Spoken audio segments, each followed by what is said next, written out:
ಹುತಾತ್ಮರಾದವರ ವೀರ ಜವಾನರಿಗೆ ನಮ್ಮ ಶ್ರದ್ಧಾಂಜಲಿಯನ್ನು ಅರ್ಪಿಸೋಣ. ಬನ್ನಿ, ಹೆಚ್ಚಿನ ಸಂಖ್ಯೆಯಲ್ಲಿ ಬನ್ನಿ. ಇದು ಒಂದು ದೇಶಭಕ್ತಿಯ ಕಾರ್ಯಕ್ರಮ. ದೇಶಭಕ್ತಿಯ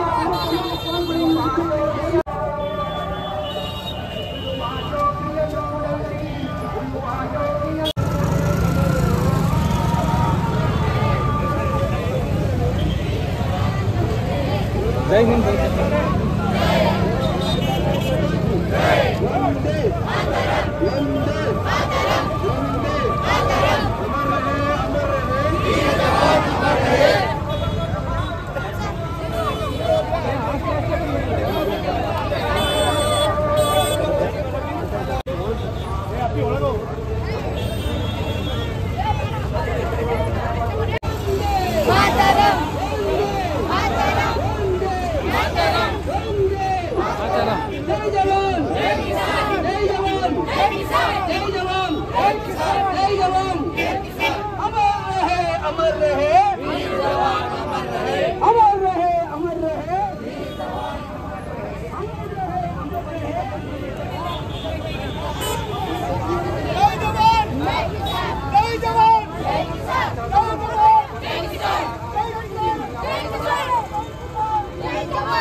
माता की भारत माता की भारत माता की ओ परमात्मने ದಿನಾಂಕ 14 ಫೆಬ್ರವರಿ 2019 ಜಮ್ಮು ಕಾಶ್ಮೀರದ ಪುಲ್ವಾಮಾದಲ್ಲಿ ಮಧ್ಯಾಹ್ನ 3:30ಕ್ಕೆ ಹುತಾತ್ಮರಾದ ಈ ನಮ್ಮ ಪುಣ್ಯಭೂಮಿಯ ವೀರ ಯೋಧರಾದ ಸಿಆರ್ಪಿಎಫ್ ವೀರ ಯೋಧರ ಆತ್ಮಕ್ಕೆ ಚಿರಶಾಂತಿಯನ್ನು ಕಲ್ಪಿಸು. ಓ ಪರಮಾತ್ಮನೇ, ಇಹಲೋಕದಲ್ಲಿರುವ ಅವರ ಕುಟುಂಬ ವರ್ಗಕ್ಕೆ ಸನ್ಮಾರ್ಗದೊಂದಿಗೆ ಉತ್ತಮ ಜ್ಞಾನ, ಶಕ್ತಿ ಮತ್ತು ಆರೋಗ್ಯವನ್ನು ಕಲ್ಪಿಸು. ಓ ಪರಮಾತ್ಮನೇ, ಈ ಪುಣ್ಯಭೂಮಿಯ ರಕ್ಷಣೆಯ ಹೊಣೆಯಲ್ಲಿ ಹುತಾತ್ಮರಾದ ವೀರ ಯೋಧರಿಗೆ ಚಿರಶಾಂತಿಯನ್ನು ಕಲ್ಪಿಸುವುದರೊಂದಿಗೆ ನಿನ್ನ ಅಧೀನದಲ್ಲಿ ಸ್ವರ್ಗವನ್ನು ಕಲ್ಪಿಸು.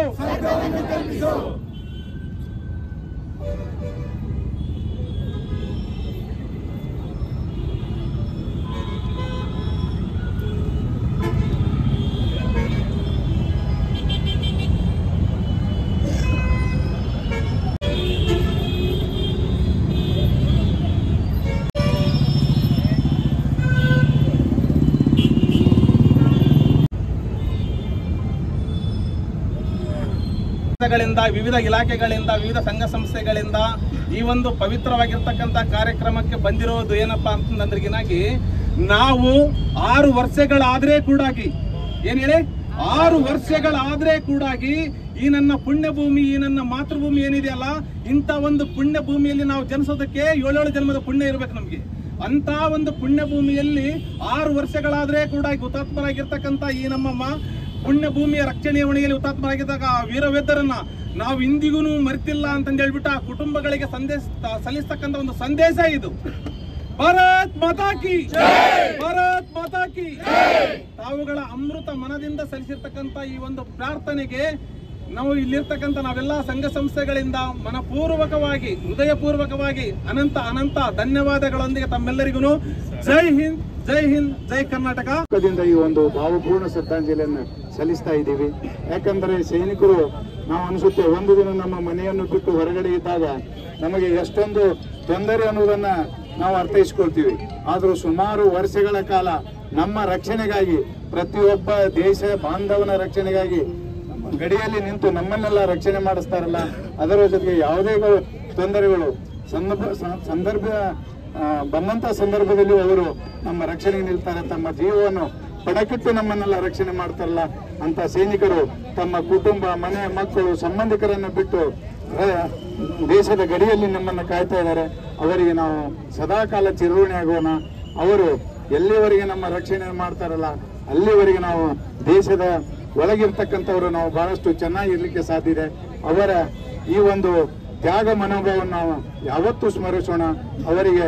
ಯಾಕಂದ್ರೆ ದೇಶಕ್ಕಾಗಿ ಬಲಿದಾನ ಮಾಡಿದಂತ ನಾವೇನಾದ್ರೂ ನಮ್ಮ ಮನೆಯಲ್ಲಿ ಯಾವುದಾದ್ರೂ ರೋಗ ಅಥವಾ ಇನ್ಯಾವುದರಿಂದ ನಾವು ತೀರಿಕೊಂಡಂತ ಸಂದರ್ಭದಲ್ಲಿ ನಮ್ಮನ್ನು ಒಂದಿನ ನೆನೆಸಿ ಮರೆತು ಬಿಡ್ತಾರೆ.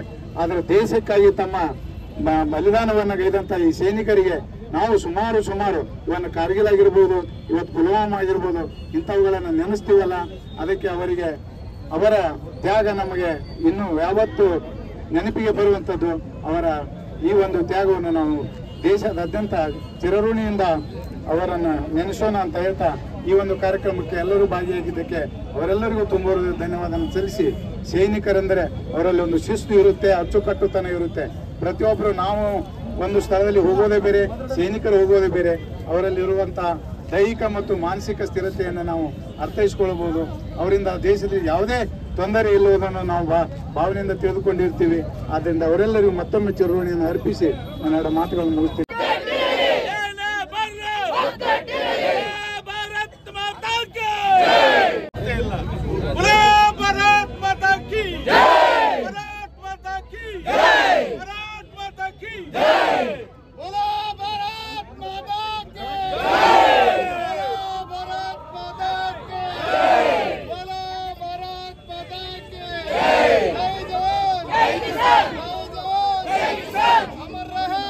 ಈ ದಿನ ನಾವು 40 ಜನ ಯೋಧರನ್ನು ಕಳ್ಕೊಂಡಿದೀವಿ. ಎಷ್ಟು ಜನ? 40 ಜನ. ನಮ್ಮ ಮನೇಲಿ ಒಂದು ಜೀವ ಹೋದ್ರೆ ನಾವು ಎಷ್ಟು ನೋವು ಪಡ್ತೀವಿ. ಆದ್ರೆ ನಮ್ಮ ದೇಶ 40 ಜನ ಸೈನಿಕರಂದ್ರೆ ನಮ್ಮ ದೇಶದ ಹುಲಿಗಳಿದ್ದಂತೆ, ನಮ್ಮ ದೇಶದ ಮಾಣಿಕ್ಯಗಳನ್ನ ಕಳ್ಕೊಂಡಿದೀವಿ ನಾವು. ಹಾಗಾಗಿ ನಾವೆಲ್ಲರಲ್ಲಿ ಕೇಳ್ಕೊಳ್ಳೋದು ಇಷ್ಟೇ, ಈ ದಿನ ನಾವ್ ಯಾರು ಕೂಡ ಪ್ರೇಮಿಗಳ ದಿನಾಚರಣೆ ಮಾಡಬಾರ್ದು, ಕರಾಳ ದಿನಾಚರಣೆಯನ್ನು ಮಾಡಬೇಕು. ಯಾಕಂದ್ರೆ ಯೋಧರು ನಮಗೋಸ್ಕರ ದೇಶ ಸೇವೆ ಮಾಡ್ತಾ ಇದ್ದಾರೆ. ನಾವಿಷ್ಟೆಲ್ಲ ಚೆನ್ನಾಗಿದ್ದೀವಿ ಅಂದ್ರೆ ಅದಕ್ಕೆಲ್ಲ ಕಾರಣ ಯೋಧರೇ. ಹಾಗಾಗಿ ಯಾರು ಕೂಡ ದಯಮಾಡಿ ಇದನ್ನ ಪ್ರೇಮಿಗಳ ದಿನಾಚರಣೆ ಅಂತ ಯಾರು ಆಚರಣೆ ಮಾಡ್ಕೋಬೇಡಿ ಅಂತ ತಮ್ಮಲ್ಲಿ ಕೈ ಮುಗಿದು ಕೇಳಿಕೊಳ್ಳುತ್ತೇನೆ. ಬೋಲೋ ಭಾರತ್ ಮಾತಾ ಕಿ, ಬೋಲೋ ಭಾರತ್.